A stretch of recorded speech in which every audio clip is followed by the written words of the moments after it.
မြင်လိုက်တာနဲ့စိတ်ချမ်းသာသွားစေတဲ့အပြုံး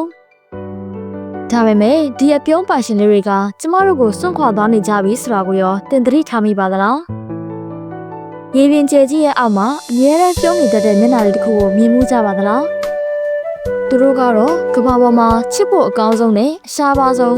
ကျမတို့ရဲ့ AR လင်းမိုင်လေးတွေပဲဖြစ်ပါတယ်သူတို့ရဲ့ရုပ်သွင်းဟာအခြားလင်းမိုင်တွေနဲ့မတူကွဲပြားနေပါတယ်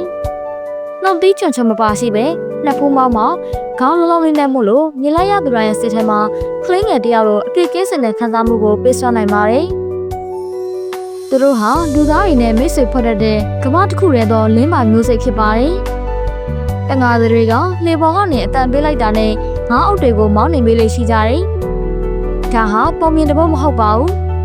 AR မြေကမ်းဘေးကတက်ရှိကြပြလေးတစ်ပုဒ်ပါ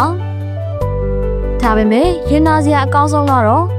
ကိုယ်နိုင်ငံရဲ့ရေမြေမှာပေါက်ပွားတဲ့ဒီရနာတွေကိုကိုယ့်လက်ထဲမှာပဲလုံခြုံအောင်မဆောက်ရှောက်နိုင်ခဲ့ခြင်းပါပဲရှင်တန်ရက်တီဖို့ခက်ခဲလာတဲ့အခါသူတို့လေးတွေဘေးကင်းရာကိုရွှေ့ပြောင်းသွားရပါတယ်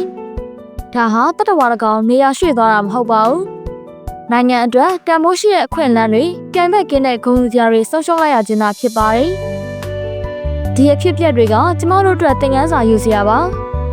လက်ကျန်အနေထားကိုထပ်ပြီးမဆုံးရှုံးရလေအောင်ရှိနေတဲ့တရားစာသားတွေကိုကျမတို့ထိန်းသိမ်းဆောင်ရှောက်ဖို့အတွက်တကယ်ကိုလိုအပ်နေပါရရှင်